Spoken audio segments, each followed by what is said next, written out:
اثر عباس کی کتاب اندھیرے کی سرگوشیاں۔ زیادتیوں کے شور نے کرم مچا ہے، کان پڑی آواز سنائی نہیں دے رہی۔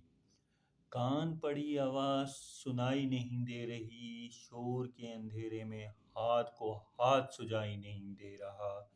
اس شور میں کہیں ایسا لگ رہا ہے جیسے پانی کہیں قریب سے غلغلا رہا ہے۔ چپوں کی ترد پرد بھی شور میں شامل ہے۔